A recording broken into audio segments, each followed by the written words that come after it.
Now it's time for Movie Friends with your hosts Michelle and Seth. We're talking film without pretension.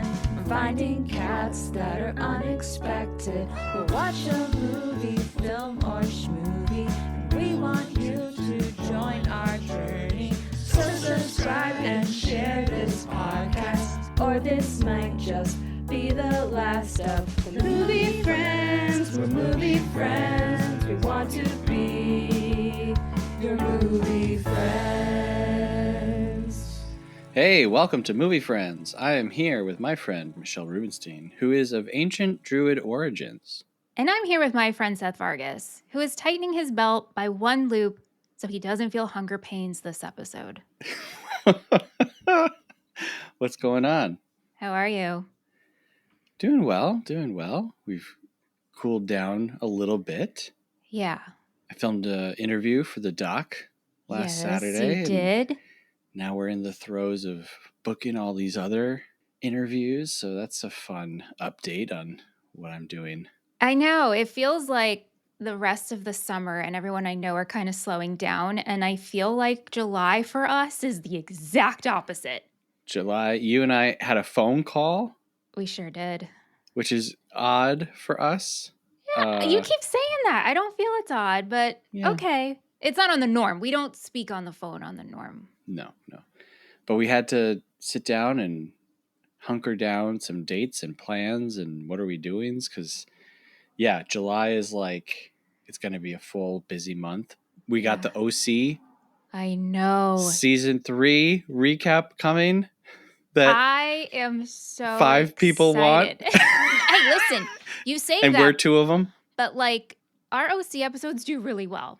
That's true. Oh, no. Yeah, this is not, I don't think of it as a waste of time. It's just very funny to me of like looking at our schedule and it's like, all right, we got all this stuff going on here.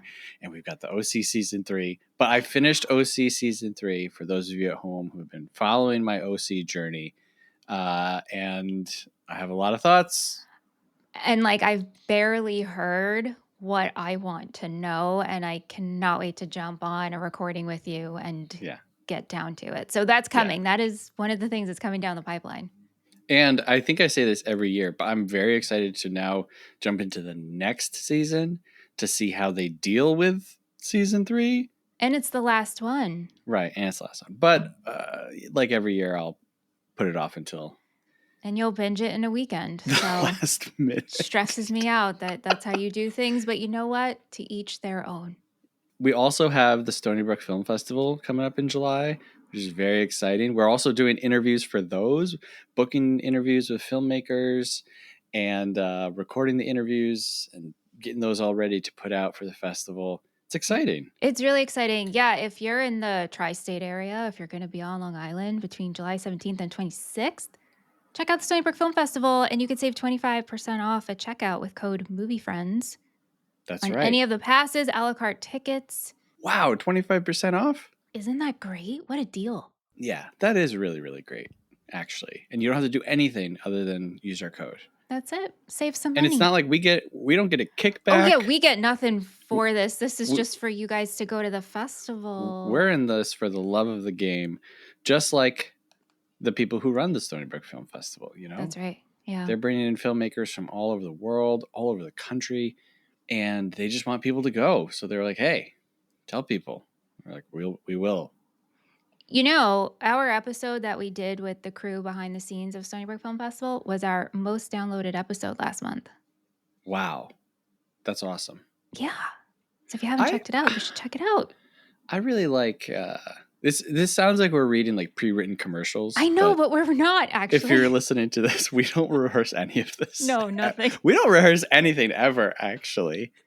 But I would encourage you, if you listen to our show and you're interested in filmmaking in any way, go to our website, check out our interview page. I'm so proud of the interviews that we've done.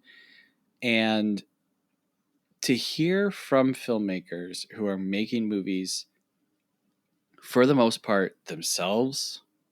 You know, I think about our interview with Melissa D'Agostino up in Canada. Mm-hmm. And her partner creating like a whole streaming service and then bringing in other filmmakers, talking about how you do that from scratch. Yeah. And talking about how you make a documentary or a film. So if you're interested, go check out those interviews if you haven't. It's a really encouraging, sometimes just really practical guide to like how these people are making movies without, major studio support. Yeah. Seth will make it even easier for you because we have an interview playlist. So he'll link that in the show notes. I absolutely will. And as someone who is in the process of making a film, I have also learned a lot from the people that we've interviewed. Like, oh, okay, all right. Yeah. What's going on with you this week? You had a anniversary trip. I did. We did a staycation, if you will. We stayed out eastern Long Island on the North Shore. It was very nice. Well, that's not a staycation. I guess it's like a jaunt, if you will. That's what Aunt and I were calling it, because it wasn't long enough to be a getaway. It was more of just a jaunt. What's an excursion? To me, an excursion is an activity you do while on vacation. Now, I think that's probably not the actual definition of it. But like, for instance, if I was going to Mexico and then chose to go snorkeling, the excursion would be snorkeling. Got it. Okay, so it's the trip within the trip. Yeah, to me anyway. That's how I would personally define it. So you didn't have a staycation. You had a not far awaycation. I know. I was going to say we had a location. Oh. But that's already defined, Is it? Well, yeah, location is just a place you're at. Are you? Oh my God. Location's an actual. I forgot location is an actual word. I was so in the headspace of making new ones. Totally. But we had nice weather. Our resort was really nice. We had really good food. So it was a nice weekend. It's all you can ask for. I know. And 10-year anniversary. 10-year anniversary, married, 17 years together. Crazy. Someone else one time went on vacation far away. Oh, did they? To a farm for a farm to city swap. But before we get into our movie today, we got an email. Subject line is melancholia. Back to wedding month, huh? Okay. And the email says, sorry it's been so long on the emails. Necking is when you're kissing necks. With Lars von Trier's movies, I don't try to figure them out. Kirsten Dunst is a star and one of the most versatile actors, in my opinion. P.S. I'm always surprised by Mitch ratings. The entire time I was waiting for a 2.5, and she comes in with a 3.5. She's like the villain in wrestling with the surprise rating that no one saw coming. I love it. P.S.S. I never thought I would see the day that you would cover a Lars film. And that email is from Ben. Thank you, Ben. Hey, thanks, Ben. We've missed the emails, I will say. I know. That was a nice surprise. But no pressure. No one should ever feel pressure. But if you feel pressure, you can send us an email, moviefriendspodcast@gmail.com. I'm also surprised by your ratings sometimes because, like last week, we covered Mamma Mia, and I won't say what you rated it, just in case someone hasn't listened to that episode. But after the conversation, I was very shocked. But you guessed it. I was still shocked. Okay. Because I feel like at this point, you've kind of figured me out. I think you've nailed down the Mitchisms, how my brain works. After 3 years. See. After 3 years. Well, we'll see. So before we get into our discussion on Troll 2, each episode we try to guess what the other host is going to rate the film at the end of the episode. Every time we get it right, we get to add a pickle to our pickle tally. And let's go over to that pickle tally real quick. So far, Michelle has won 10 pickles this year. Whoa, whoa. And I have won 13. I'm so jealous. Like 10 is just not enough. My guess for you is locked in. I'm also locked in with confidence. Nice. Okay. Maybe I'm being a little cocky, but let's do it. Start of a new month, start of a new theme. I almost want to do a separate episode with you I know. to talk about this theme and like discuss. So we're doing So Bad It's Good month, but it's also kind of schmovie month. Yeah. But it's also like just really weird movies. Like it's not quite so bad it's good. Right. The movies that we have selected are movies that most people have not seen, even though Troll 2 is, at the top of the heap. And they're weird and they're odd and they're great. And you and I were talking the other day, we were talking about bad movies. My thought is, it's not that you watch a movie like Troll 2 and try to convince yourself that it's not bad. It's that you recognize the standards to which it was made, and then you have to stop and ask yourself, even if the movie is bad, what does that actually matter? Right. And what I've been thinking about is the sincerity behind it. Was the intention going into making this movie with the outcome to be a bad movie and everyone knew it was bad, versus, oh no, we're completely sincere about this and took this very seriously, and this concoction came out to be a bad movie? Right. There's a line there. I think there's a conversation for that. I don't think that Troll 2, originally titled Goblin, I don't think that it was intended to not be funny at all.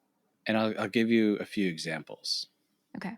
After the popcorn scene, you just see the guy laying there covered in popcorn and he's spitting popcorn out and he says, no more popcorn. No more popcorn. That's funny. 2, when Arnold first meets the goblins and he walks up to them, he does one of these. Now you can't see me, but I'm squinting one eye. And I'm opening my mouth to the okay side, sign. making the okay sign. That's funny. It's written funny. It's acted funny. I don't think that everything in this is supposed to be funny. But if you watch this and say, oh, they set out to make a really scary horror movie and look at how far they failed, I don't think that that's the truth. Yeah. So I agree with you. Like the sincerity and the intention behind it, I think really, really matters. To me, Mamma Mia is a bad movie.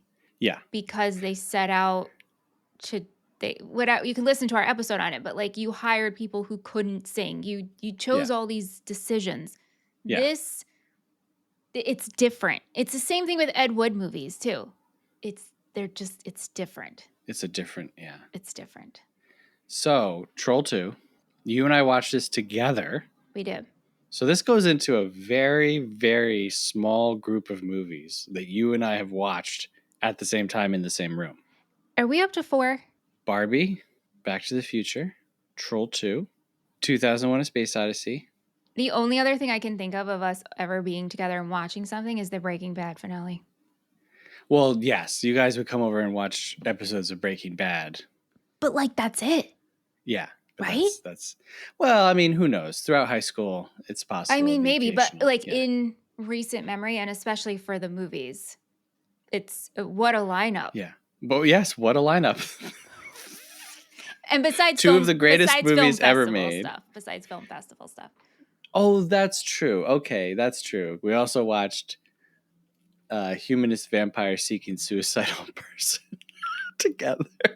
And The Queen of My Dreams. Oh, wait, we also watched Evil Puddle together. Oh my gosh, Evil Puddle. Yeah, okay. But generally speaking, this isn't a common thing we do. No, and especially, we watched this, I was like, I'm just going to throw this on the TV. This was to kill time. Just kind of slipped in there, so. Right. But that was your first time watching it, and then you watched the documentary, Best Worst Movie. You rewatched this. Tell me about your Troll 2 journey. Well, before I tell you how I felt this time around, how about we read off the credits and I read the summary and do all the things. I know you're so excited to talk about Troll 2. I'm so excited to talk about this movie. We do have a formula. Yes, that's right.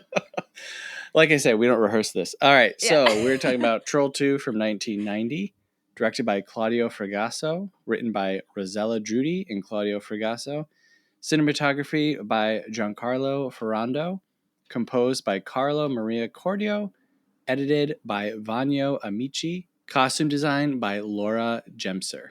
Starring Michael Stevenson, George Hardy, Margot Prey, Connie Yun, and Robert Ormsby. Michelle, why don't you pop open some Nilbog milk and read us our summary? The Waits family is going on vacation. What starts as an idyllic trip to work on a farm quickly turned into something deadly, as Joshua and his family have a kingdom of goblins that are conspiring to turn them into their favorite delicacy, half man, half plant.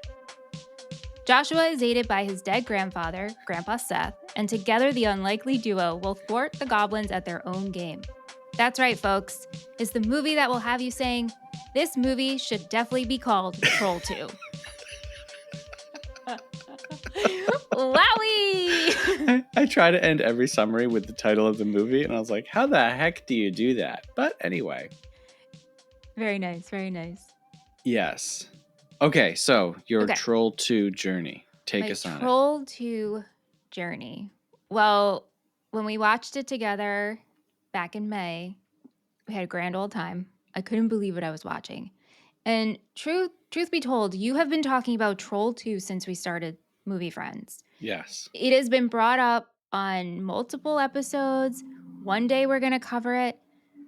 It has been on the list to do a live show. Yeah. The two live shows we have done, Troll 2 did not make the cut. Right. And then we have another live thing planned for the fall. And Troll 2 was also on that list. Yeah. All before I've seen Troll 2. So I was like, I have no idea what Troll 2 is, but like Seth really loves Troll 2. Yeah. And so I say that all to say I really enjoyed it. And I couldn't wait to watch this documentary. And after watching the documentary, I loved it even more. And then yesterday, rewatching the actual movie Troll 2, I got about, 15 minutes in, 20 minutes in, and I'm really watching with like a critical eye. I'm like, is this really that bad? Yeah. And then I'm like, oh no, it's gotten to me. Like I'm being like taken over. Yeah. Something's happening, right? But there's just so much to talk about. And really, really, really, I recommend watching the documentary because it truly puts everything into perspective and really makes this movie make a lot of sense, from a behind the scenes perspective, not necessarily the storytelling, but maybe the storytelling. Yes. Yeah. Tell me. It's such a good documentary. It's called Best Worst Movie. It's made by the child star of the movie, Michael Stevenson. He grew up and made this documentary. It's very well put together. It's good at like hyping you up. It gives you a hero to root for in the form of George Hardy. It gives you a villain in the form of the director, but then also kind of gives him a little bit of sympathy and empathy, and very, very well made. If you've seen Troll 2 and you haven't seen Best Worst Movie, you have to go and see it. And we'll try not to like make this a split episode. Like we'll try to stick to what happens in Troll 2, but it is very enlightening as to like all of the questions that you have as you're watching it. For the most part, they get answered in the doc. Yeah, they come to light. How did you find Troll 2? I actually don't know your origin story with it. I was at home with some friends that had come home from college. We were on like a winter break, and we watched this documentary called Reel, Reel, Injun, Injun, which is, of course, a slur for Native American people. And it covers the history of Native Americans in film. Also, great documentary. Highly recommend watching it. And then the suggested movie when that ended was Best Worst Movie. And we were like, Best Worst Movie? That sounds like a lot of fun. So we watched the documentary and we're just like laughing. We've never seen the movie before, but we're laughing. We're really, really into it. That movie ends and the suggested movie was Troll 2. And we screamed. We were like, ah! And immediately put it on and watched it. And it was like all of our lives were changed. And then from that point, I showed this movie to anyone and everyone that I could. My wife bought me a DVD of it. So when I worked at the shooting range, like I brought it in and made everybody watch it. And we would have parties when we were living upstate we would have like a yearly party and have everyone come over and watch it. So fun. Truly one of the most fun parts about seeing this movie is showing it to other people. Because for the majority of people in your life, they've never seen anything like this. And even if you don't love it, it's still very entertaining. It is so much fun. Yes. I think Troll 2 might be the movie that I've seen close to the most in my life. Clifford is still definitely number one. But after that, it might be Troll 2. I mean, I watched it 3 times just for this episode. Wow. Yeah, Ant asked me about my rewatch of it. And he's like, how'd you find it? And I'm like, I loved it. I was like, this just keeps getting better and better. But also to the note of you saying like it's fun to introduce this to people. I'm sad because I don't have anybody in my life that I think I could introduce this with and receive the enthusiasm that I want. Right.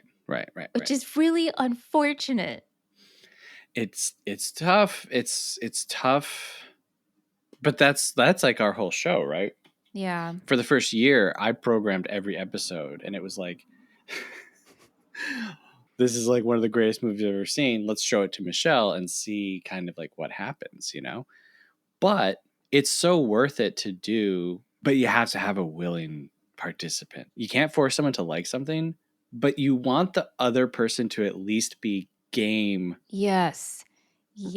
So I understand what you're saying. Yes. Yeah, like that's tough. Like if I had a Troll 2 viewing party, because since this, I was like, oh my God, I want to do a Troll 2 live show. Oh my gosh, I would love to have a Troll 2 party.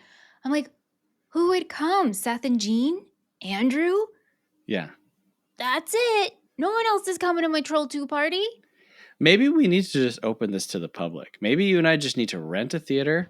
Can we do that? At a movie?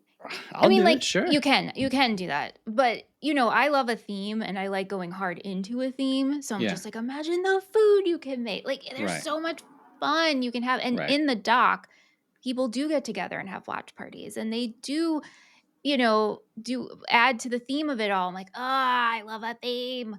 Yeah. This one would be so good. We can like figure a party. It out. I would also love to do a Troll 2 party. Oh, gosh. All right, so let's get into this movie. Oh, okay. Joshua is seeing his dead grandfather. Grandpa Seth. Grandpa Seth. How do you like sharing your name with Grandpa It's Seth? an honor. It's really an honor, right? You know, and it's not the reason that I love this movie. You know, I'm not like, oh, whoa, Seth. I want to talk about Grandpa Seth, though. Maybe we can start with him. Yeah, sure. The patriarch of the family. He has been dead for 6 months. Uh-huh. And Joshua has been seeing him, I think, the whole time. Yeah. So now Grandpa Seth knows that they're going to Nilbog, and he has to stop them from being eaten, which is very nice of him. Yes. So he reveals what's happening to Joshua through a story. Very Princess Bride. Doesn't it feel like the beginning of Princess Bride?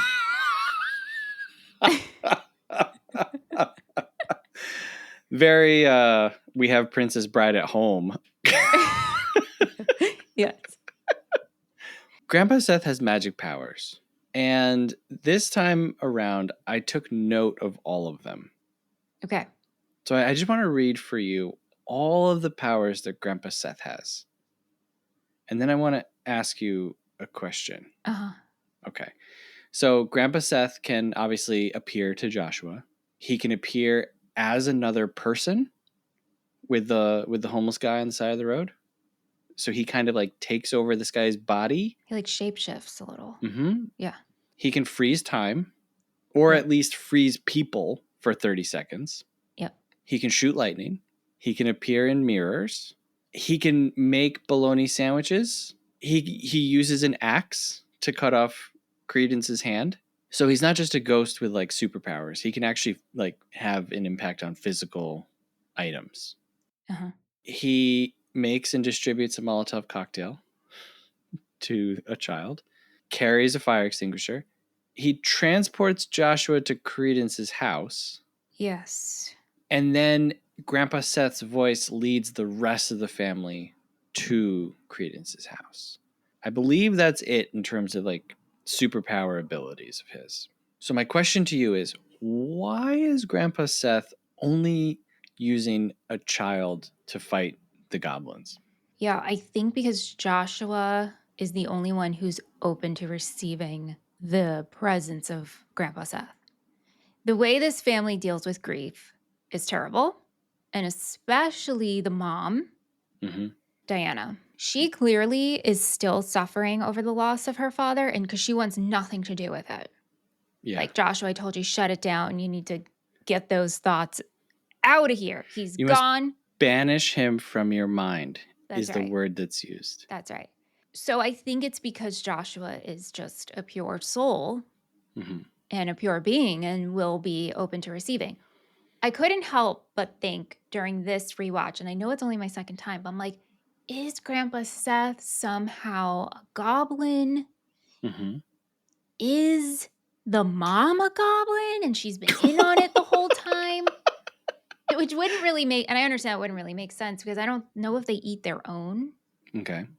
I don't know. I think that's really what it is, though. I think because you know how they say like kids are more open to seeing things. No, totally. So and that's where if Grandpa Seth could not have an effect on the physical world, I would agree with you. But Grandpa Seth shows up with an axe. Why is Grandpa Seth not just going to Credence's house and throwing a Molotov cocktail at her himself? Or striking her down with lightning? Or shoving bologna in her face? Right? Totally. Do you think it takes a lot out of him to possess these powers, and so he gets like really tired? It's possible, but we don't see that ever. Like, none of it is explained. It's just like, Joshua, you do this and I'll help you. But it's like, Grandpa Seth, you have all these powers. Why can't you do it? All these powers. Like, and it's not like the Waits family goes to Nilbog and then on the way there, and then when they get there, Grandpa Seth is like, there's something suspicious about this place. Like, he knows ahead of time. He has like the foresight to warn Joshua. So just go and kill the goblins yourself, Grandpa Seth. Right. Like, why are you using a kid to do your dirty work? Right. Or do you think like as time went on, Grandpa Seth gained like more momentum, and so then we see these powers come out? Like, he's stuck in this like certain wavelength, and so he can only communicate with Joshua, and then as time goes on he like breaks through. I don't know how the afterlife works, you know. Maybe he's leveling up. Grandpa Seth could be leveling up through Troll 2, and we're seeing his progression as a spirit. It's possible, yes. That I've never thought about Grandpa Seth leveling up. It's so they are playing it very fast and loose with the rules of the afterlife. Yeah. At one point, the preacher goblin, who looks like Brody Jenner. Who's that? From The Hills. I couldn't help it. Sorry, I didn't mean to interrupt you. This is Brody. This is Brody Jenner. Oh, I mean, I don't. Maybe. Well, I don't want to be mean to the actor, but is this the actor? We're talking about this guy. Yes. Yeah. Okay. Yeah. Brody Jenner, and then the other one, which will, when we talk about him, looks like Steve from Sex and the City. Okay, continue. I don't know who that is either, but I'll look up a picture when the time comes. So, Preacher Goblin casts Grandpa Seth back to his kingdom of shadows. Yeah. And he's like, go back to hell. And Grandpa Seth is like, ooh, like he's in pain or whatever. And Michael says, Grandpa, are you really in hell? Grandpa Seth says, no, but I know a trick that a friend of mine who was there taught me. Now, if you watch this on Tubi, folks, the subtitles are wrong. They change around some of the, because it's a little hard to hear. Yeah, I watched it on Prime. What he's saying. So, Grandpa Seth is in the afterlife. Apparently, in the afterlife, if you're in heaven, you can just like hang out with people in hell. Meet up at clubs and stuff, different towns. And he had a friend of his who was there. So maybe his friend graduated from hell. Maybe there is leveling up. Who knows? And he taught him a trick. and the trick is to summon lightning. So like I would love a short movie, just a short of Grandpa Seth hanging out in the afterlife. What's going on? What's going on? He sees Harry. Harry's like, I was just in hell. Oh, and Grandpa Seth's like, you got any tricks you can show me? And he's like, well, I could teach you how to summon lightning if you ever happen to need that. And he shows him how to do it. I mean, Seth. Maybe I'll. This is the next project. Maybe we need to be part of the Troll 2 universe. Yes, make a short film. Tremendous. This is stupendous. This but is like amazing. This is, but it's just like in that one sentence, yeah, he is giving so much information that no one has ever heard before. Ever. Like they're introducing new ideas about heaven and hell and magic. And there's no time to explore it. And it's just a throwaway. No, it's just, exactly. Yeah. It happens. The lightning comes and it's just like, okay. Yeah. How do you feel about the actor for Grandpa Seth? How do you feel about this performance? I think he's doing a good job. I think actually the actor has a great voice. He should narrate cartoon Santas. Oh, okay. Like if you close your eyes, because I did this, I was like, oh yeah, he would be great. He would be great as a Santa Claus. I like him. Yeah, I think he's doing a good job. Robert Ormsby. And it's an interesting addition to a very simple story. If you remove Grandpa Seth from this is so much closer to like 100 other monster movie. Family goes to a place and they're stalked by monsters or a creature or a killer or whatever. But adding in the Grandpa Seth of it all adds this like totally insane dimension. So yeah, I'm a big fan of Grandpa Seth. Yeah. Joshua, star of the movie, Michael Stevenson. Does having a child lead your horror movie make it a kid's movie? Oh my God, I'm so glad you brought this up because halfway through the movie, I was like, could this be a kid's movie? Is this intended to be a kid's movie?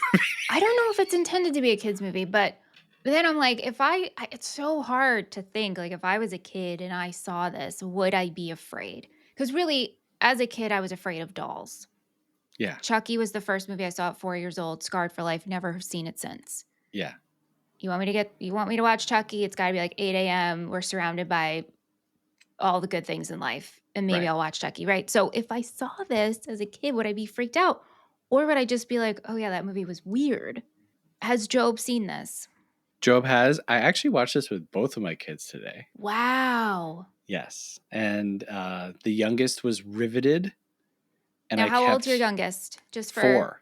Okay, so 4 and 11? How old's Job? 12. Oh my gosh. Bad Michelle over here, not knowing your kids' ages. But that's like the context of that. So 4 and 12. Yeah. They both loved it. And I kept pausing the movie to talk to the 4-year-old and I was like, this is all pretend, right? Yeah. But he was riveted. And I don't show him like horror movies. Yeah. And honestly, when we started to watch it in my head, I was like, this isn't a scary movie. This is an insanely stupid, crazy, ridiculous movie. But watching it with him, I was suddenly more aware of the horror elements. Like when Joshua starts turning into a plant in the van during the dream sequence.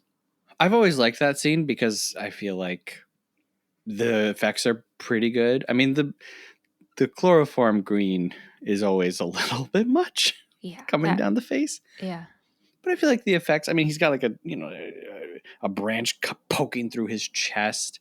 It's pretty creepy. And, but watching it, with a very small child, I was like, oh my gosh, like this could be scary. And if you were a really young kid and this came on TV, like this used to play on HBO back in the day, would you watch this and pick up on that people don't talk like this? Well, you know what I mean? Because you're a kid. You don't really necessarily know. You might not know that this is not a great movie. Yeah. And also because the color green is so just fake looking. The food looks so fake looking. Yes, the goblin masks can be, I guess, scary, But what I'm getting at is compared to another horror movie that a kid probably shouldn't watch, there's red blood and weapons. This is different, right? We're not gushing blood. We're gushing green goo. Yeah. But I mean, the woman in the woods that Arnold finds, and then they go to Credence's house together.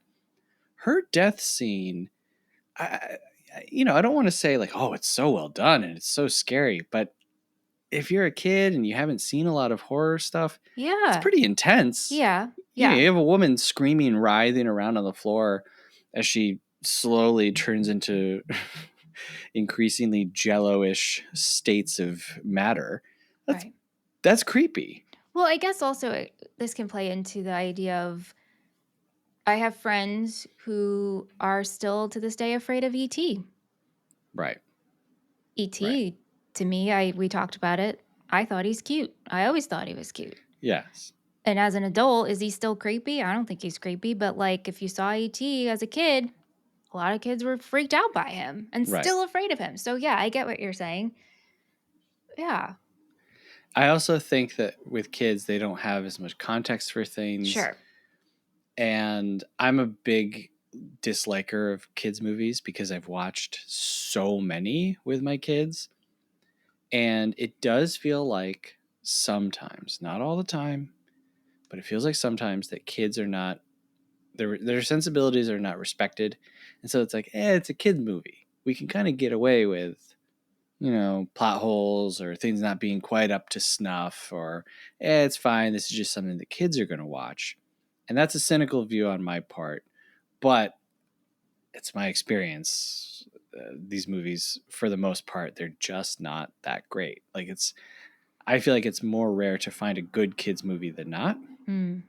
Yeah, if anyone out there has any young children, show them Troll 2 and let us know if they are scared or not. Yeah, let us know how that goes. But Michael Stevenson is Joshua. Kid acting is tough. I think he's doing a good job. Yeah. You know what? Here's the other thing too. And I think for those who don't know, the behind the scenes of this is fascinating because this is written by an Italian woman, directed by an Italian man. There's a language barrier here. Mm-hmm. The actors are doing the best they can with the material they're given.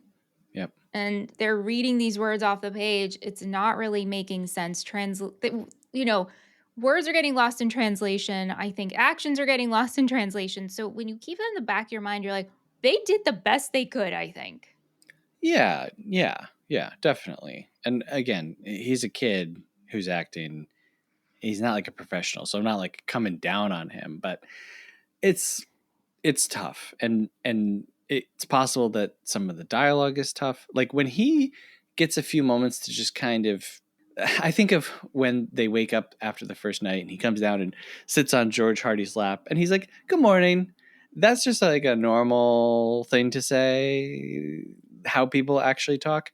He feels natural. It feels like that's a father and a son right there. Yeah. But Joshua is given so much strange dialogue and exposition, and yeah, I think it's too much to ask of a child to do. Absolutely.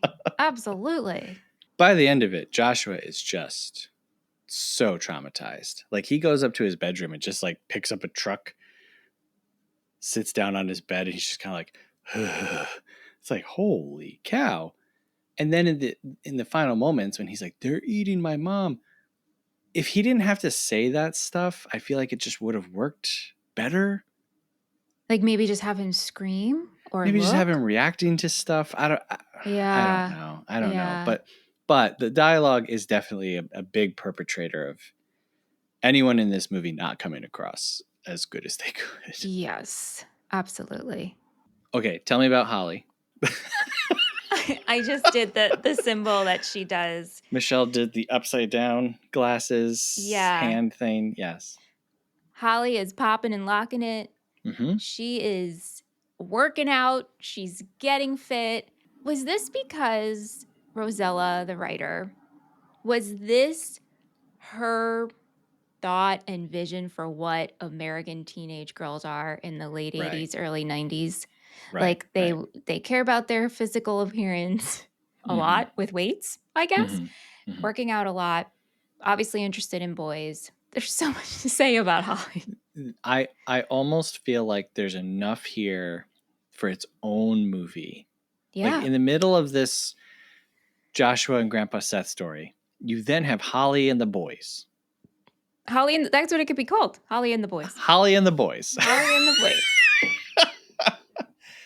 And there's this storyline of Holly and her beau, Elliot, who cannot choose between, and this is not me, this is the movie, having sex with Holly and hanging out with his boys. Now, again, is this gay panic? Is this like this is how American teenagers are, and here is the cultural difference of like friendship over it's on the line because we never come out and say, but we have like boys sleeping in bed together, boys choosing. I don't know that it's full on gay panic. It almost feels more like bro-y. Like there was a phrase when you and I were growing up, which I will not repeat here, which was bros before et cetera, et cetera. Yeah. I respect women too much to use that word. Thank you so much for your service. It feels more kind of like that because Elliot convinces them all to go to Nilbog because he's like, there's a bunch of girls. It's going to be great. Right. But then we get that comment in the beginning when Elliot sneaks into her bedroom and she hits him and he goes, you're going to make me homo? That line definitely. Yes. Which is also like, that's not how it works. Right. I mean, like, logistically. The scene between Elliot and Holly in the bedroom, I should have done this. I would be curious to see how many pivots there are during that scene. Because we're just hard pivoting between my dad can't stand you and you, I like you. And like just going from complete disgust to full on admiration to, oh, I'm so devoted to you, but can my boys come along too? Like we're whipping back and forth, and like credit to these two actors who are doing their best and being able to like just switch expressions without a lot of cuts. There's not a ton of cuts in their conversations together. Right. It's so bad. It's so horrible. Also, Michael, the dad, he dislikes Elliot because Elliot is always hanging out with his boys. He makes a note to say this. Do you think, though, the context we're trying to get across here is that my daughter deserves better and more attention than this guy and his, goofball friends? Like, was that the message we were trying to put out? Yes, because I think it all comes to the end at Stonehenge when the family all put their... That sentence. It all comes to the end. They all have to come together. They have to put their hands on it together. They have to like believe in the power of good or whatever the heck they do. Right. And it's about like the family that all kind of goes their separate ways once Nilbog happens, all coming back together and realizing like, oh, it's the power of family and, uniting. And that's what the director said that he thought the movie was about. So I think it's like, hey, look, Elliot, at one point, after all the boys have just been like killed pretty much and Elliot comes home with them, Holly says, Mom, Elliot's part of the family now. And the mom goes, oh, Elliot.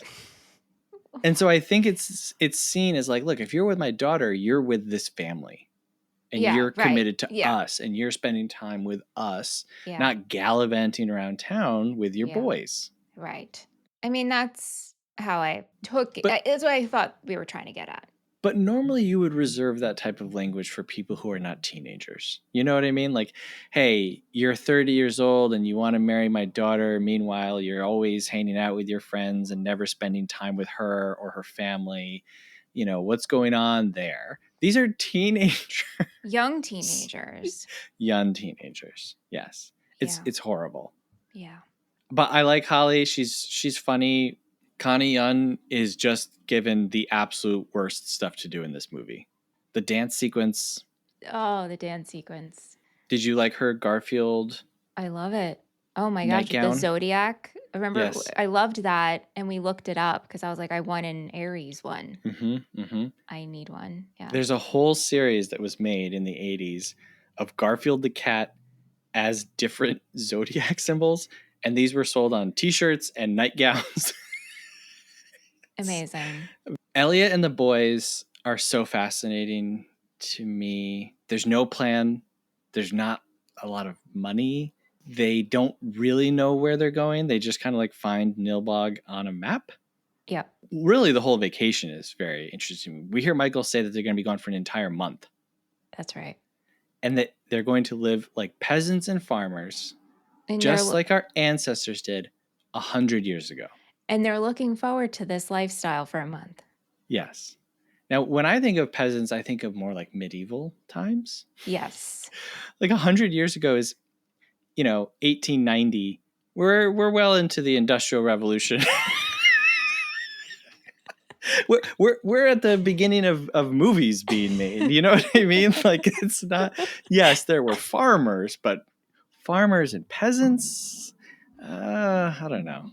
Right. And that's kind of this whole movie. It's like they'll introduce an element and then just turn it a little bit, and you're like, I don't know about that. Mm-hmm.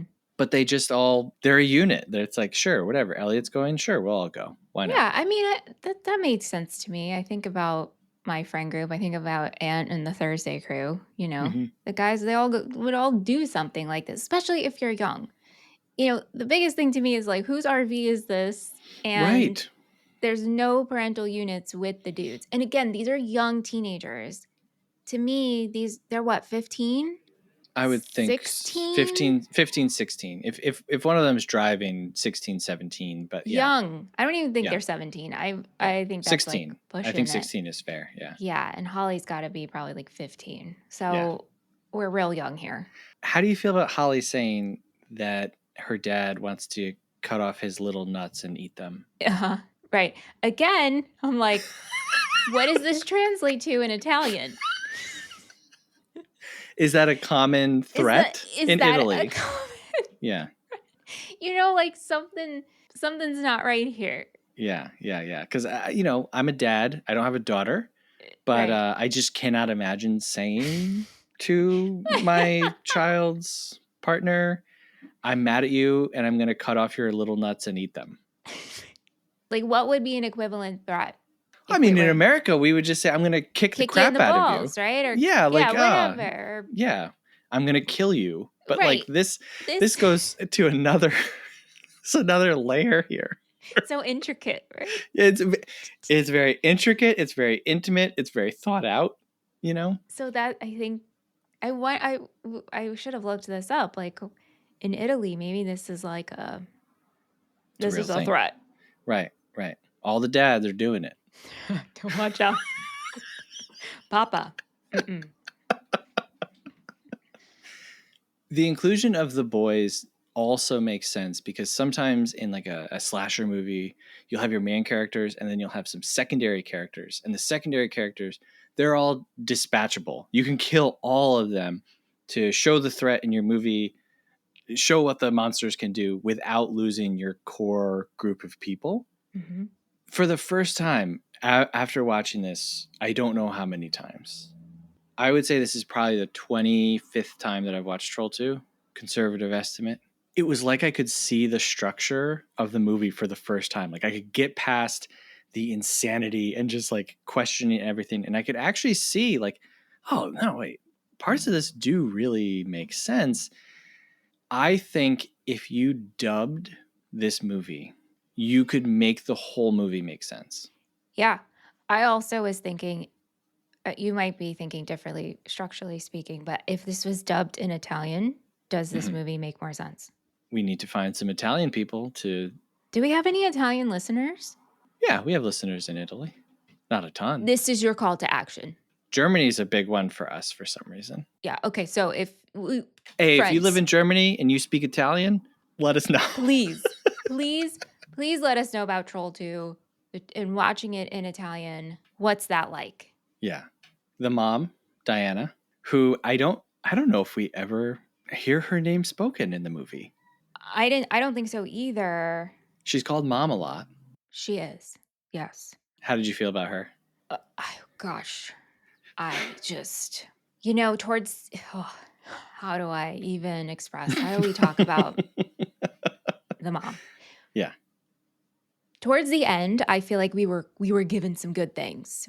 Okay. I feel like the screams were good, and sure, we really felt emotion.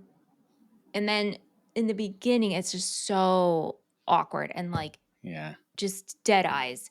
And then I'm like, is she a goblin the whole time? Right. But I don't know. That theory is just, I think I'm just trying to like make I think we can confirm she is not. She's not, right? Yeah. And then just seeing what Margot is like as a person in the documentary, that was eye-opening too. Yes, yeah. And that's, I think, some time had passed, perhaps. Yes. Some changes had happened. Yeah. It's hard to say. I love everything that she says. I think she gets some of the best crazy lines when she's talking with Joshua at the beginning, and she says, it was hard on everyone, your sister and you, and it was especially hard for me, his daughter. And then one of my favorite lines of the whole movie is when she goes downstairs and she's talking with her husband, and then just out of the blue says, "Michael, who are the goblins?" And the actor responds the way that we do. He says, "The goblins." Because it's like, what are you talking about? Like, what are you talking about? What I love about her is, I mean, I agree with you with what you're saying, but when she first meets Credence, Credence shows up in the house that they're staying at, we don't even react. No. We're just like, oh, how thoughtful for you, Credence, to bring after Credence calls your daughter delicious and provocative.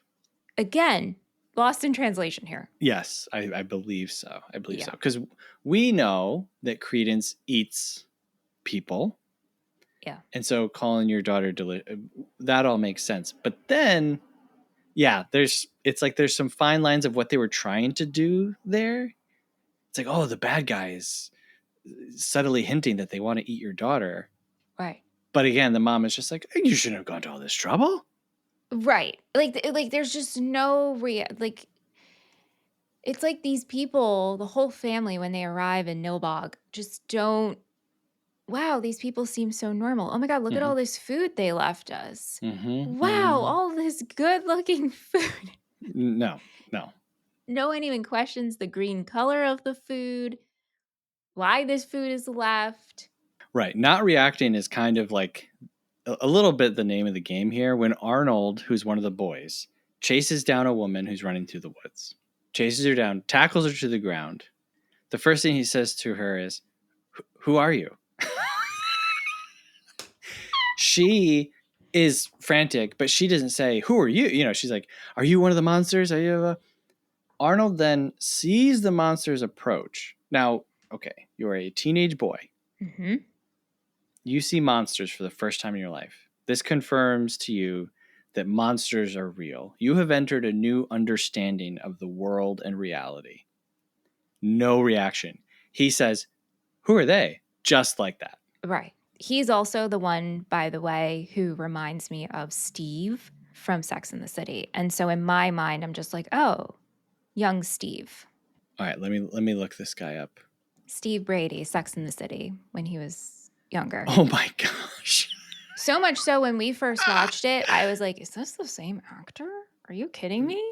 He does look a lot so like that throughout guy. The whole movie, that's how I just referred to Arnold as young Steve. And then, the famous, probably most famous moment from this movie is when Arnold is watching them eat that woman, and he says, "They're eating her, and then they're going to eat me." Oh my God! Yeah, not great reactions in this from anybody. No.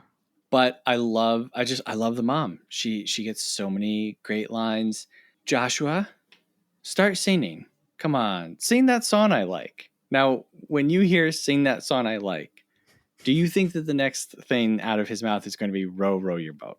Absolutely not.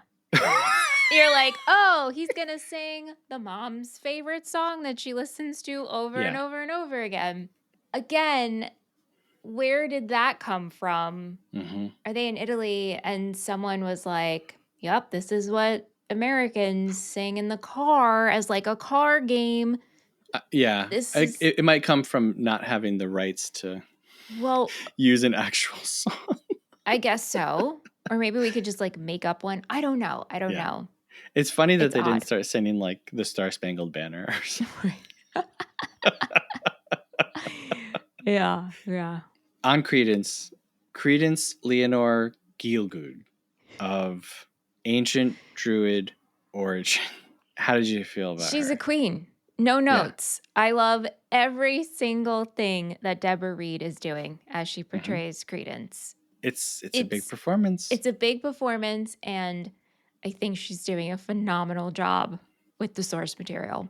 I thought of you as I was watching this because you were on a big vampire kick. Yeah. And so I was like, I wonder if Michelle will kind of be into this or if it'll be like way too over the top. No, I have a thing for these types of characters, I'm finding. I think Credence helps me feel like they did intend for this to be funny.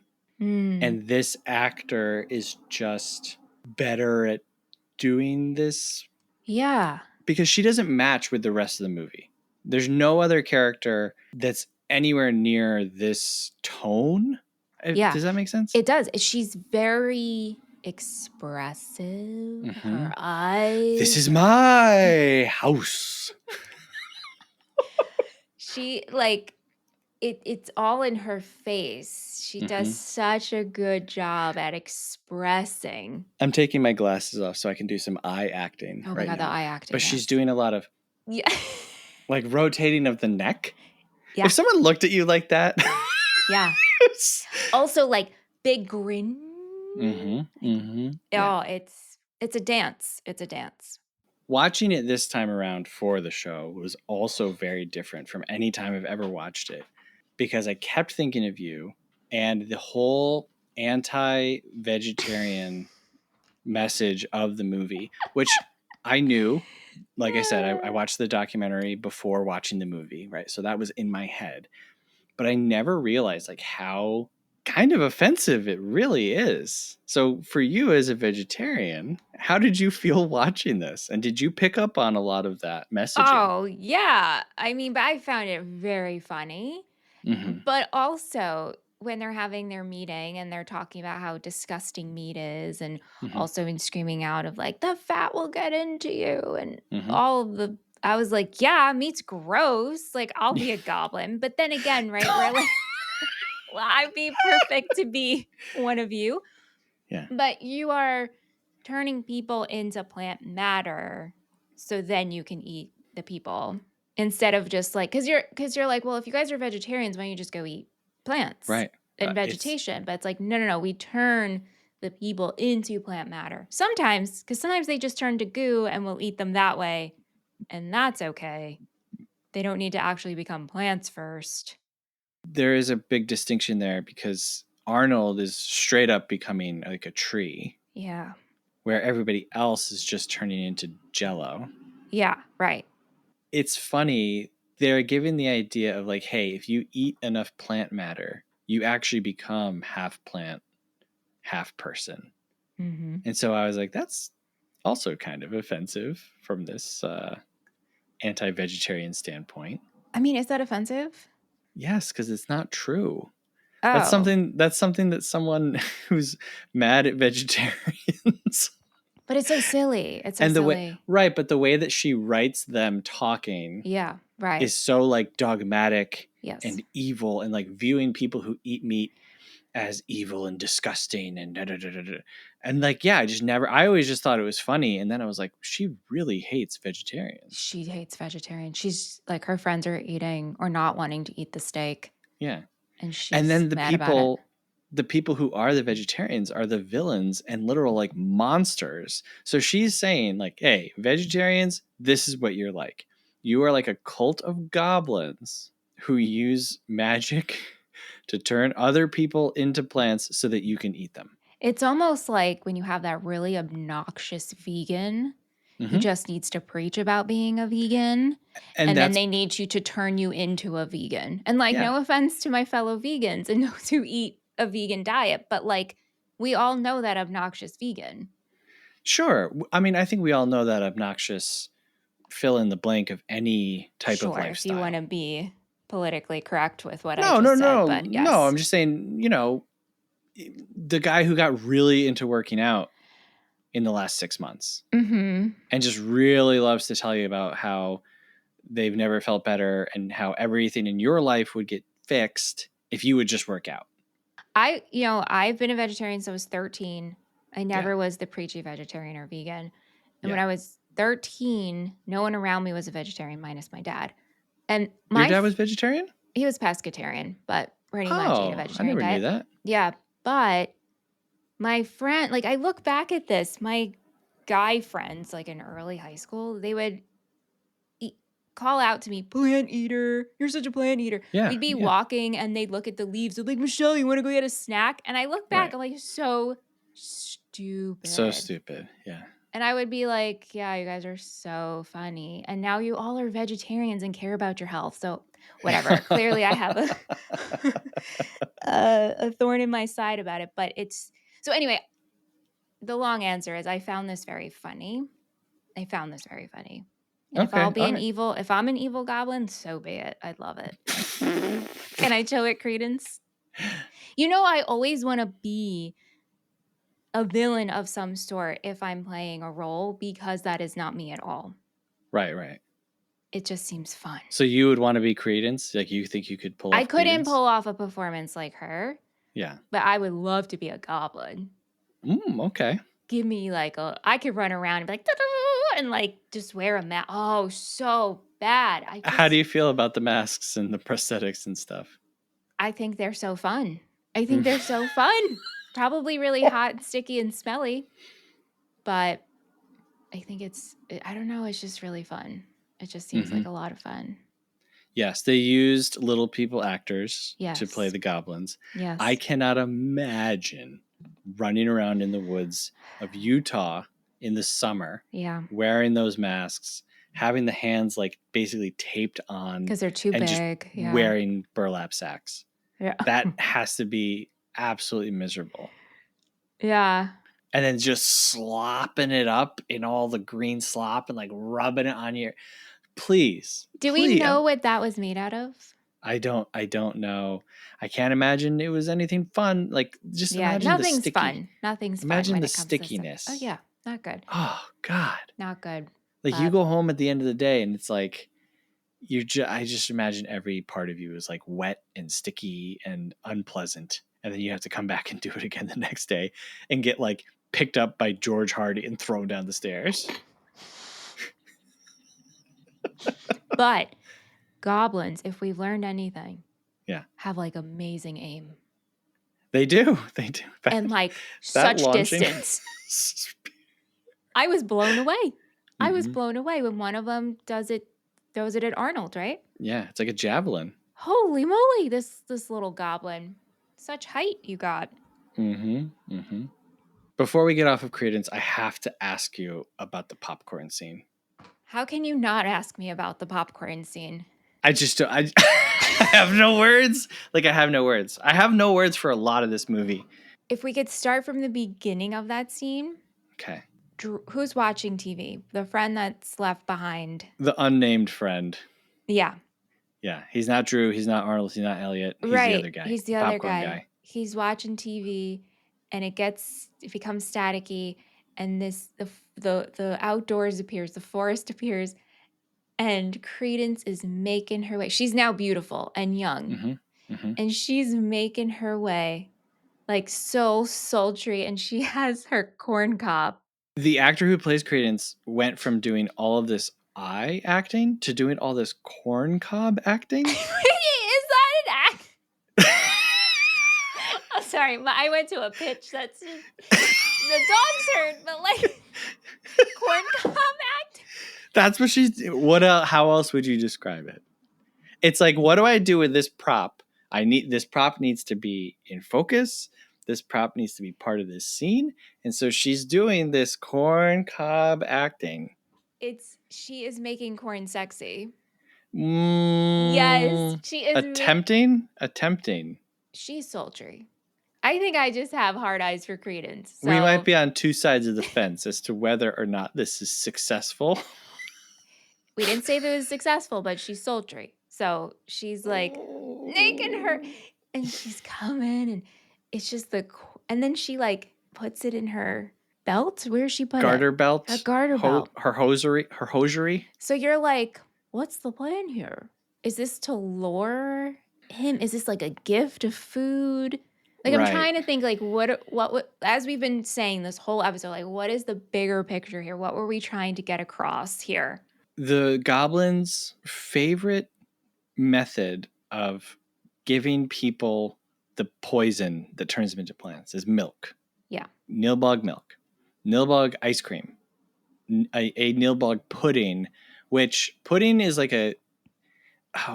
did you ever watch Great British Bake Off? No. I mean, like, you never watched it? It's so much fun. I know. I've seen like a couple of episodes, but not like religiously watched it. Yeah. Jean and I were part of... You were part of it. Group of people who during COVID, it was like, I'm watching all of the Great British Bake Off. This is the only thing in my life that makes me happy. Yeah. Anyway, in watching that show, I realized that I have no idea what British people call puddings. Because to us, pudding is like a liquid. And they'll be like, oh, we're making a blah, blah, blah pudding. And I'm like, that's a cake. Like, what are you talking about? Anyway, they love transmitting this poison through dairy.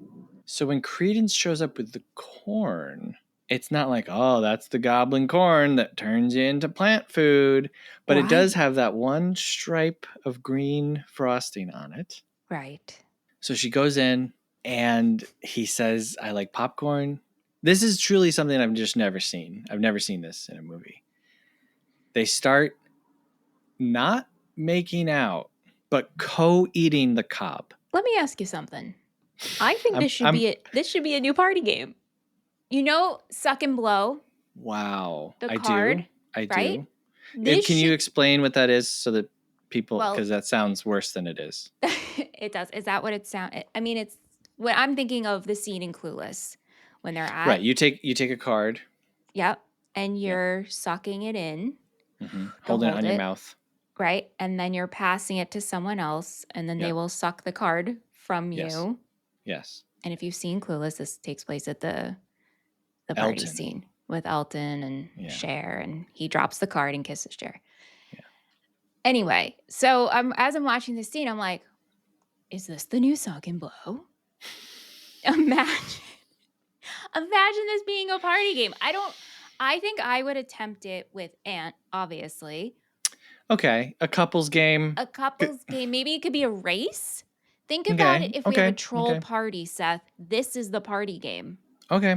All right. I can see, because as you were like, is this a party game? I'm just thinking, who am I co-eating a cob with? Like, you know what I mean? Like, yeah, no, I mean, listen, hey, you could do it with whoever you want. But like, generally speaking, but I'm only doing it with Aunt. One person's doing the rotating, and eventually you're going to end up on the row that someone else was biting, and that's going to be a lot of transference of bodily fluids and corn fluids. The goal is not that. The goal is to get all the corn off and as fast as possible. Right, but I'm saying, yeah, I know. As you finish your last row, there's going to be one final turn. Right. And you're not going to have kernels in your mouth. Right. You're going to have empty corn sockets. Like, right.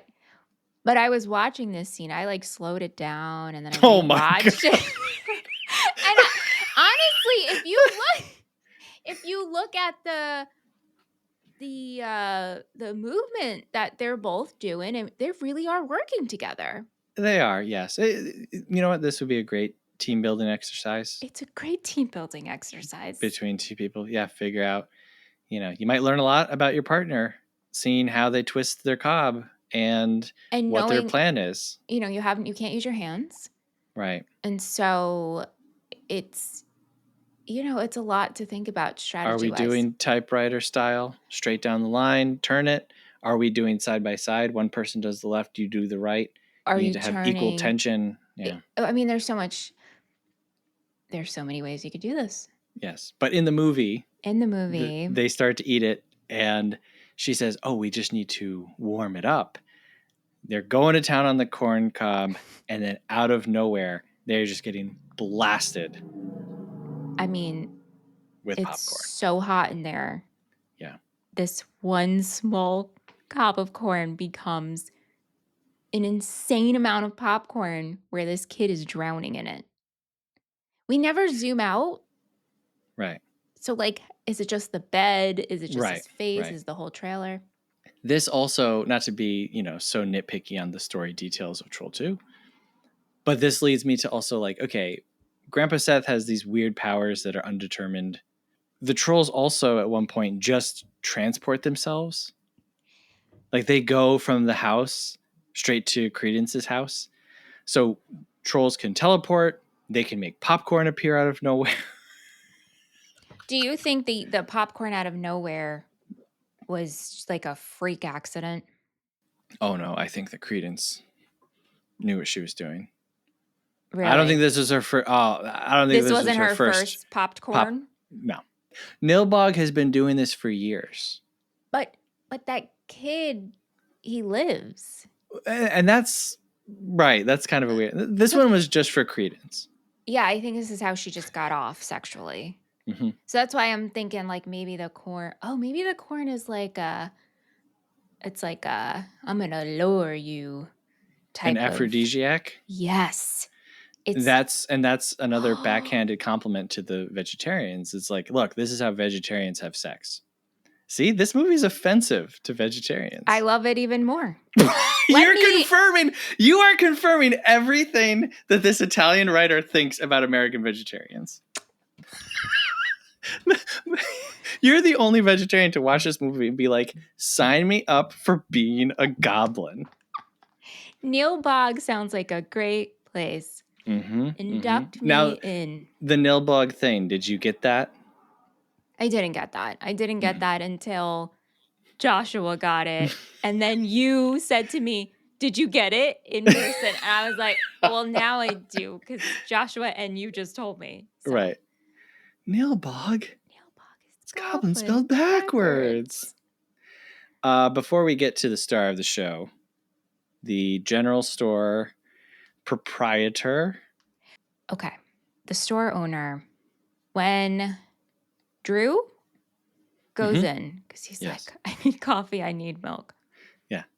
He also asks for eggs, and the store owner flips out, and he's like, we're vegetarians. Yeah. We don't eat eggs, but lots of milk.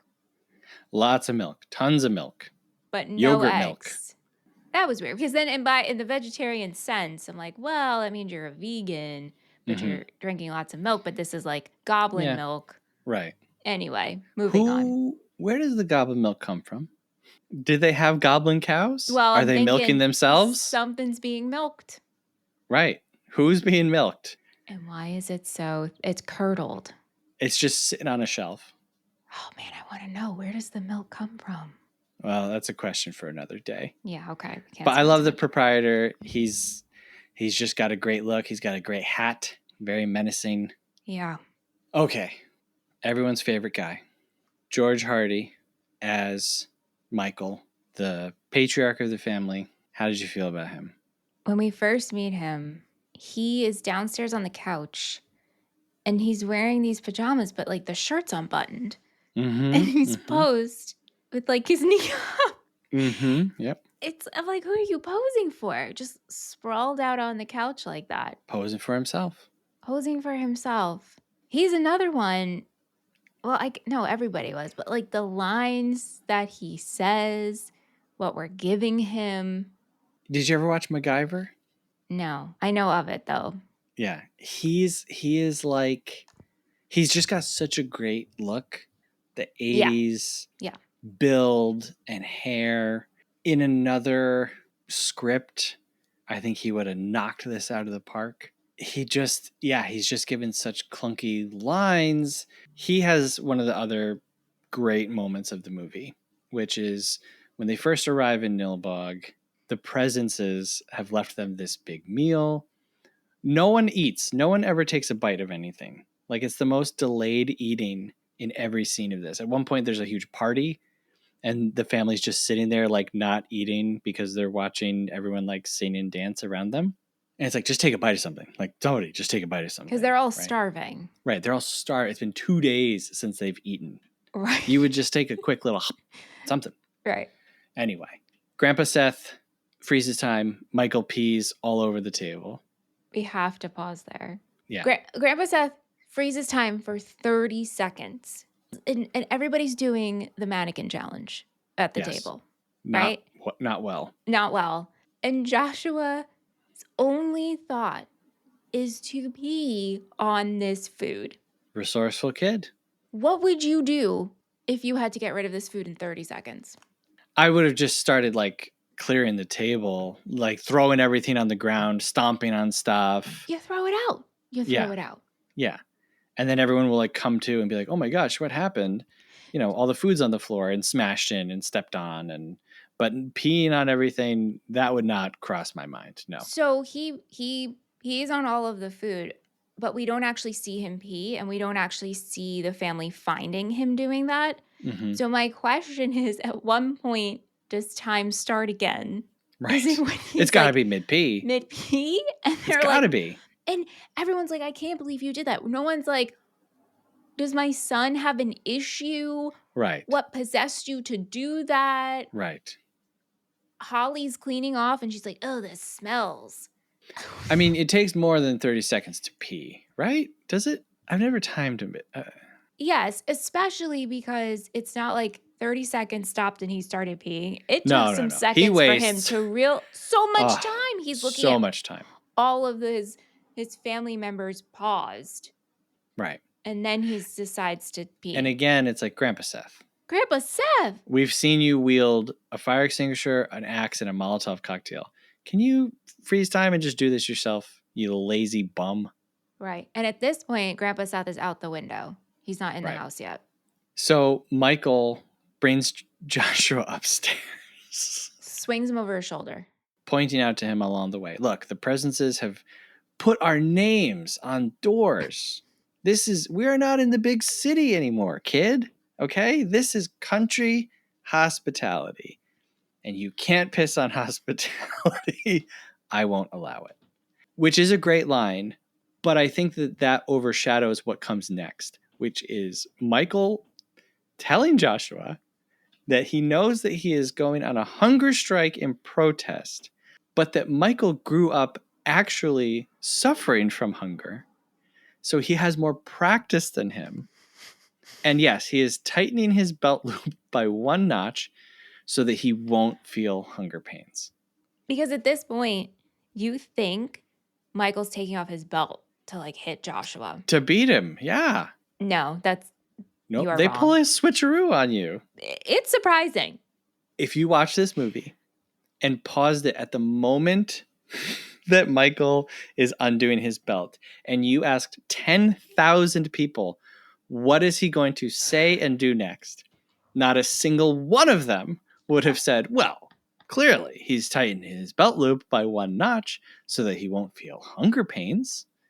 And he's going to challenge his 9-year-old son to a hunger strike off. I mean, how badly do you want to do a man on the street style? Oh, God. Pause and ask people what comes next. I know. This is the and that's the perfect fun of scene showing for this. it. It's the fun of showing this to people. Like, truly, Troll 2 is one of those movies. I've heard it described as like the movie from The Ring. Do you know the movie The Ring? Yeah. You watch it, and in 6 days you're going to die unless you pass it on to somebody else. Right. Troll 2 is that, but in a fun way. It's like, I need for someone else to see this. Yeah. And so now you, Michelle, 3.5 years, you and I have been doing this show. We have a good rapport. We have a good understanding with each other. We enjoy doing this show. Imagine me for 3.5 years waiting to show you this movie. Right. And I have been thinking about that. And was Miami Connection the starter drug? Right. Well, and it's like getting into movies. There's so many avenues that you can go down, and there's so many things. Like for me, I've known you for years and years. I know you as a funny, interesting, quirky person. So if I lined up all the movies that we've done, would I be surprised that you have an interest in this avenue of like Miami Connection and Troll 2 and schmovies? You're the one who came up with the whole term schmovie, right? Right. No, I would not be absolutely surprised by that. Am I delighted by that? Yes. Right. But it's like the more movies you watch and the more like language and experience you get into it, I think only makes you appreciate these things more.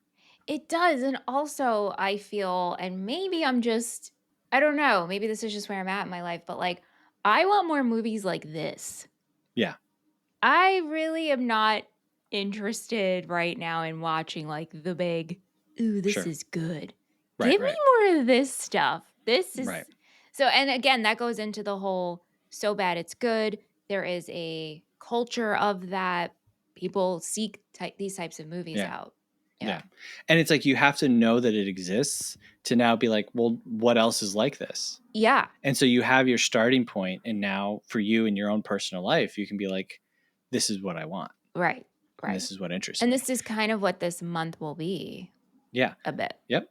Mm-hmm. And so for you, like, if we started Movie Friends and I was like, okay, we're going to do The Godfather and then Troll 2, like that's, you know what I mean? That's like, whiplash. That's whiplash. Yeah, it's too much. It's too much. But I think that you have a choice as a cinephile.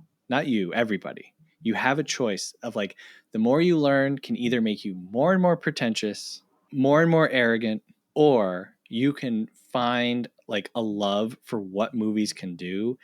And then you watch the bad stuff and you're like, it's doing it here too. Like it's still connecting with me and sparking something in me. Yeah. And so the quality of the film stops mattering and it becomes about the experience. Right. So yeah, it's like two paths lay before you. I mean, I even like on a technical note, I think this movie looks pretty good. Parts of it for what it's sure. doing, and I think the set dressing for what they're doing looks pretty good. I thought the goblins looked pretty good. Ooh, for what it is, though. Now you've lost me. You've lost me. Really? Okay. Did you want them to look like trolls? And that's a whole other discussion, like trolls versus goblins. What is a troll? What is a goblin? So yeah. We have to. This episode is going to be quite long, gotta go. Which I don't care. No. Like I said, I've waited 3 years to talk about Troll 2. Seth. Reel it in. I just want to mention Sheriff Gene Freak. Yes. Just, hi, I'm Sheriff Gene Freak. What a name. Nice to meet you. Nothing. Yeah. We're not even going to react. Oh, okay. Thanks, sir. Yeah. Him laughing diabolically when asked where the girls go at night. Incredible driving acting, you know? Yeah, it's great. And then towards the end, when they're at the standoff outside the house, and he says, there are sandwiches in here for later. It will go easier on you if you eat them. And then he throws them.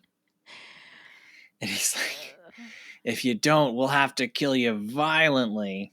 I'm just like, Gene Freak, I love you. Every part. I want to know, did this actor bring his script home? Did he rehearse his lines with his wife? You know what I mean? Like, whoever this guy is, you are a good sport, Gene Freak. He is delivering, Gene Freak. Yes. Yeah. Going to the end, Joshua is transported to Credence' house. After which I guess opens, right? Yeah, I guess it opens a portal because, like, a goblin comes through, Michael goes there, whatever. So the family is fighting the goblins at the house. Joshua and Grandpa Seth are at the Stonehenge part. Credence comes out of her. I guess she was distracted. She didn't know everything was happening because she did the popcorn thing. She's used up her magic, so she's old again, I guess. So she screams. The goblins are like, our queen needs us, and disappear. Now they're attacking Joshua, who has been given a knapsack by Grandpa Seth. He is told, don't open the contents until you absolutely need to. What do you think is going to be in? Grandpa Seth has given him a Molotov cocktail, right? He's given him, well, he has used an axe. Do you think there's going to be a weapon in here? Of course not. It is a double-decker bologna sandwich. You know what? As a new goblin, yes, bologna sandwiches are absolutely disgusting. Yes. And it would keep me away. So, well played, Grandpa Seth. Well and so played. The writers are like, you know what? You know what the real way to defeat vegetarians is? Just eat meat in front of them. A double-decker bologna sandwich. You know, I used to eat bologna as a kid, you know? So did I. We all know. Bologna and graham crackers. Correct. Oh, my God. But bologna, I feel, has a height limit before you're just chewing on goo. You can do like a couple pieces of bologna, right? Texture-wise.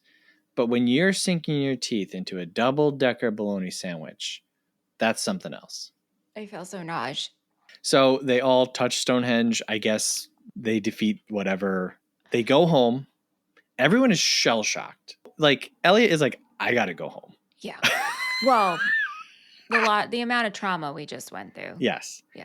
Michael and the mom go in. The mom's like eating an apple. She's like, hey, this is pretty good. You want some? He's like, no, thank you. I guess we're led to believe that the goblins have poisoned this apple. Yeah.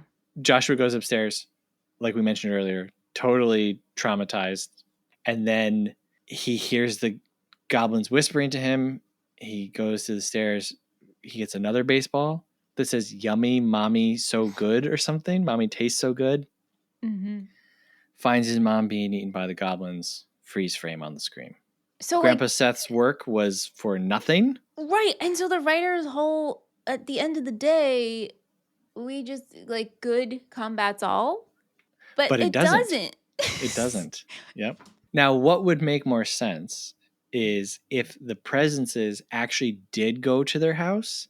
So they defeat all the goblins in Nilbog, but then they show up and the presences are still there. And then somehow they get attacked by the goblins. But nope. Anyway, not a movie that makes sense. Right. But it is a movie that keeps your attention. Sure does. Budget and box office stuff for this is kind of hard to find, as you might imagine. I've heard $30,000 budget. I've heard $100,000 budget. I heard a $10,000 budget. $100,000 makes sense if you take into consideration that they did fly their crew from Italy into Utah. They have to use the house. You know, I can't imagine that the actors got paid tons of money. Yeah, I'm thinking they didn't. $100,000, maybe. You got to make all those prosthetics. Yeah. Box office, according to Box Off Mojo, was $1,131. Okay. Which would make this like the lowest grossing movie I think that we've ever covered. This currently has a 5 on Rotten Tomatoes. Stop it. Yep. 5. And Okay. for years, it had a 0. Wow. 2.3 on Letterboxd. Okay. On Metacritic, I've never seen this before. The Metacritic score just says TBD. No. Yep. But the user score on Metacritic is only 3.6. That's out of 10. So this is, I think, the lowest rated movie we've ever done. Wow. Okay. This is not in the Criterion Collection yet. Not in the National Registry yet. I think in 30 years, this has a real chance. Yeah. Ebert gave this. Now, this is a little hard to tell if this review was for the documentary or the movie. I don't know that he actually saw the movie. Okay. But he gave it 3 out of 4. Wow. So yeah, again, go read his review and you tell me. I read it a few times. I was like, I literally can't tell if this is for the documentary or the movie or both. But it just gives me such great pleasure to know that Roger Ebert was at least aware of this. Sure. And thought favorably of it. Yeah. And they filmed this in August of '89 for about 3 weeks. All right, let's get into our happies and crappies. It's time for happies and crappies. Happies and crappies. Okay, my happy, it's so hard to narrow it down, everything, but I do think it's the line with Grandpa Seth where he says that he learned a trick from his friend who used to be in hell and then sets the guy on fire. And my crappy is the boys and how annoying they are. Not that they're necessarily doing a bad job. I'm just like, I'm so over these guys. Like I'm so over that's my least favorite stuff. My happy is Holly dancing and her Garfield Zodiac nightshirt. I don't have a crappy. I do not have a crappy. I cannot pick a Wow. crappy. I think every element is necessary for this movie. Wow. I don't have That's a crappy. pretty good. Yeah. I think it's like this movie and Moonlight. I know. Where there's no crappies. Moonlight, what a beautiful piece of art that is, Mhm. right? Yep. Oh, wow. Yep. Just like this. Yes. So we asked some friends online what they thought. The Power of John at John Clyda says, "You guys are doing Troll 2? Oh my God. I have no notes and I just look forward to your episode with gleeful anticipation, hoping you'll cover Ernest Scared Stupid one day." Like the Ernest movies. Have you seen the Ernest movies? Of course, yeah. Yes. I just forgot about them. That would be fun to do. That would be fun to do. Ernest Goes to Camp, right?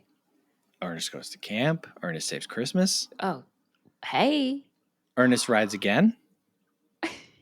Where Ernest Saves Christmas. Let's do that in December. Okay. All right. Okay.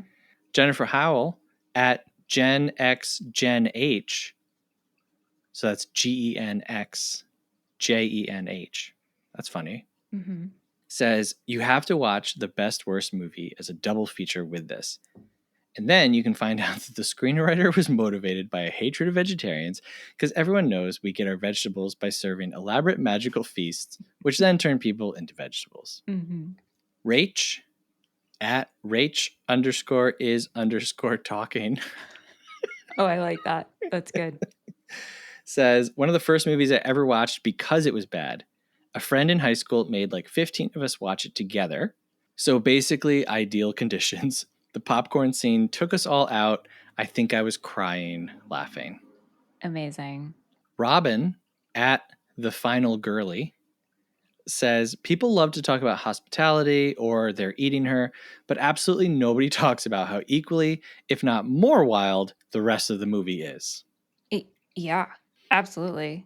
And The Good Dale is in the Lodge at Kick Murder Squad says, genuinely one of my favorite films. Claudio Fragasso is a god. And over on Instagram, the_big_meanie says, I learned to never piss on hospitality. Legendary movie. So there's some people that we do know. Now we go to a segment of the show where we hear from people that we don't know. It's called Half Star, 3-Star, 5-Star.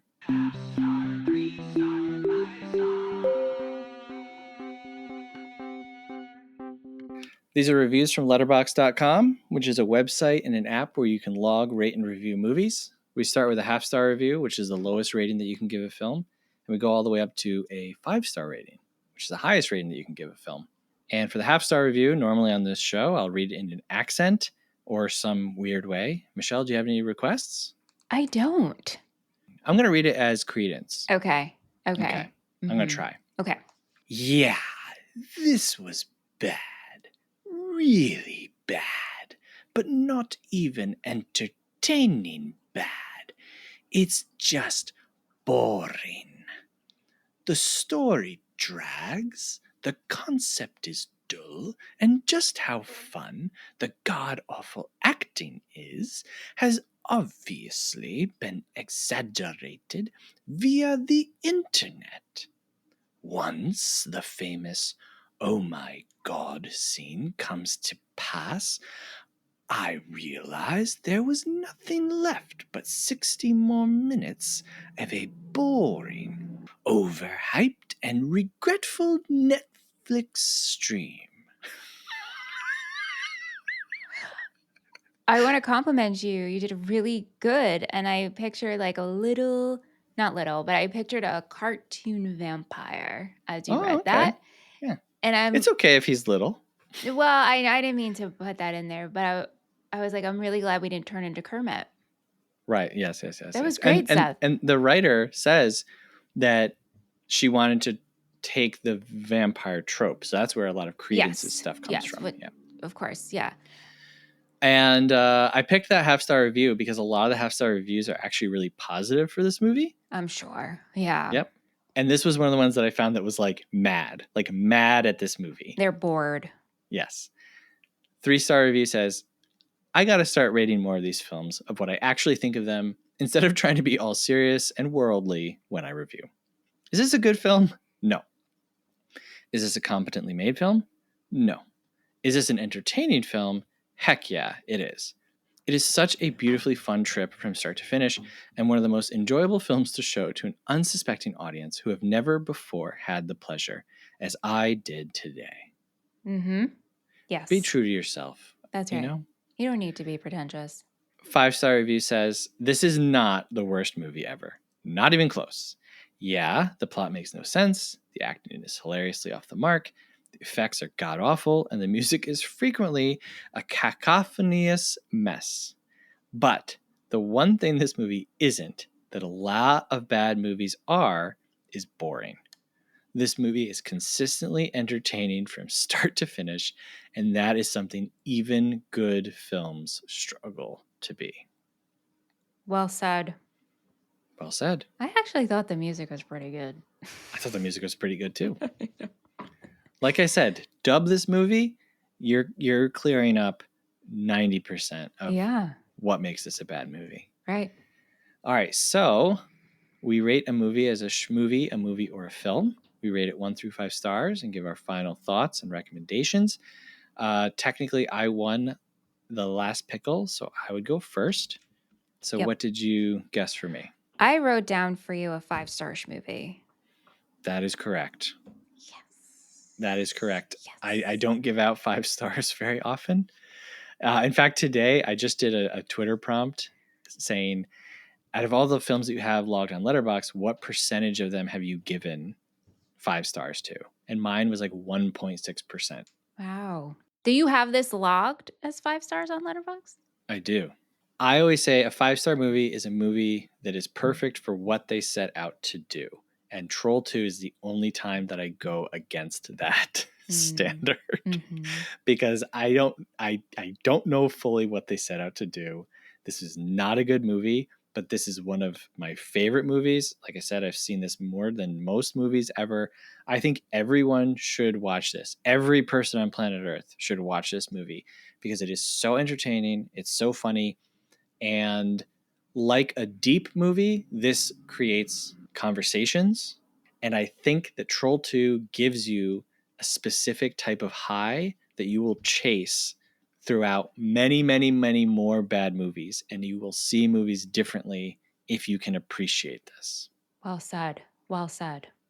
So for you, I was very ambitious and I put 5-star schmovie. That is correct. This is 100% a 5-star schmovie. This is a schmovie, y'all. If you've been wondering, I don't know what a schmovie is. This is it. This is a schmovie. I, like you, don't think everybody on planet Earth should watch this because maybe I'm too fresh and protective of it, where I only want to sit with people and talk about it, those who are engaged to watching. I don't care if you hate it, but I want you to have a conversation with me about it. Mm-hmm. Don't be bored. Don't be on your phone. Don't be passively hating it. You know, watch it with intent. And then I'm asking a lot of this avatar that I don't know. Right. But I am so glad, Seth, over a month ago, you decided to put this on and we were able to watch it together. This was great. I love this movie.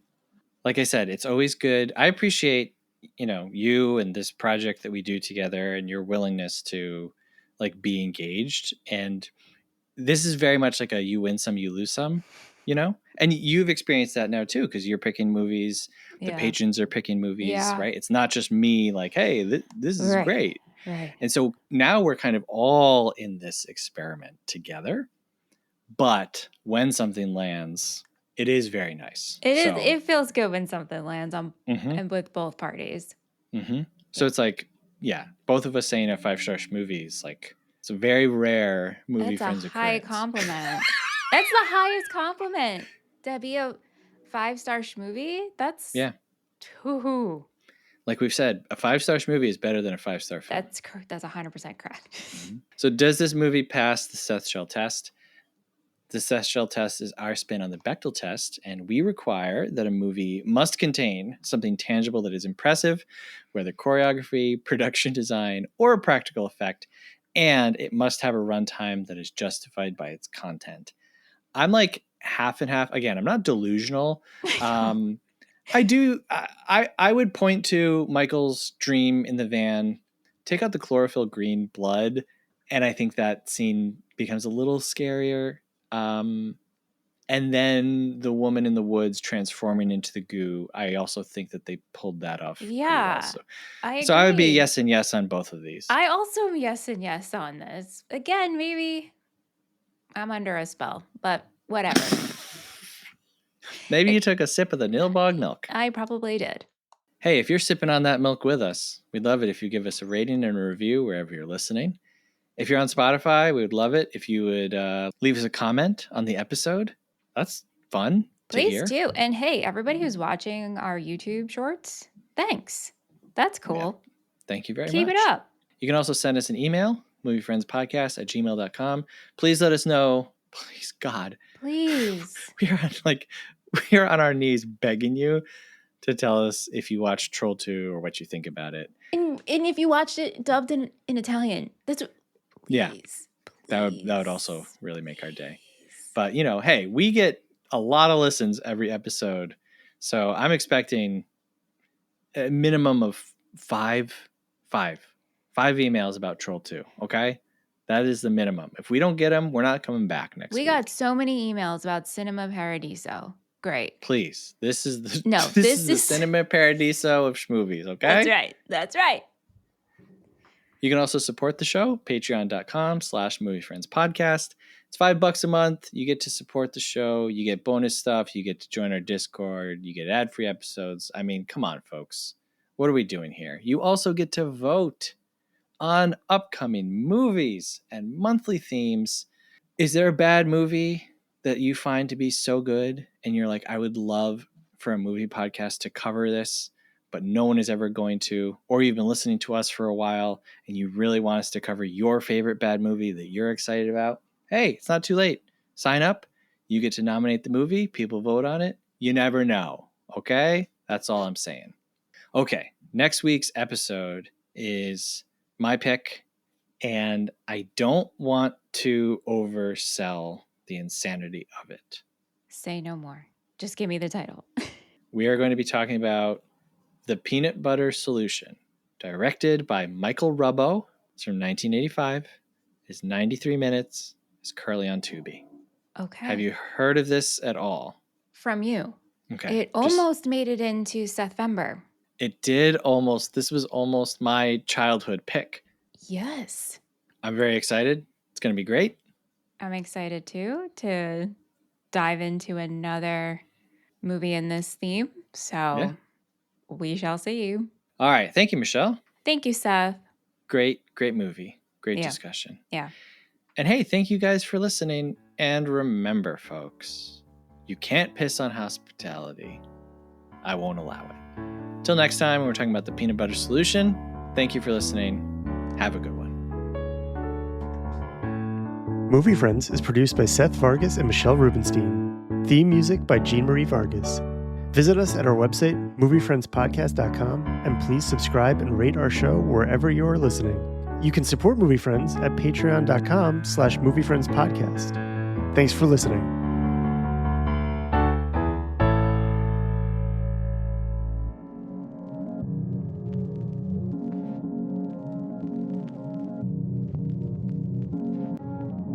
Incoming. Message incoming. Message to Michelle's inner circle. Remember, kids, only Michelle's inner circle can decipher this week's message. Get ready. Get ready. Get ready. Message number 2565.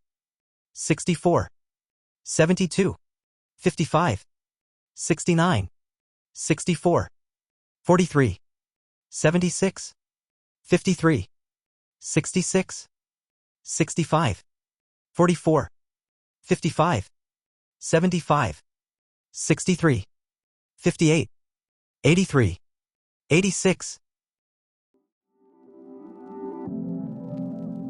Michelle is counting on you. Do not let her down.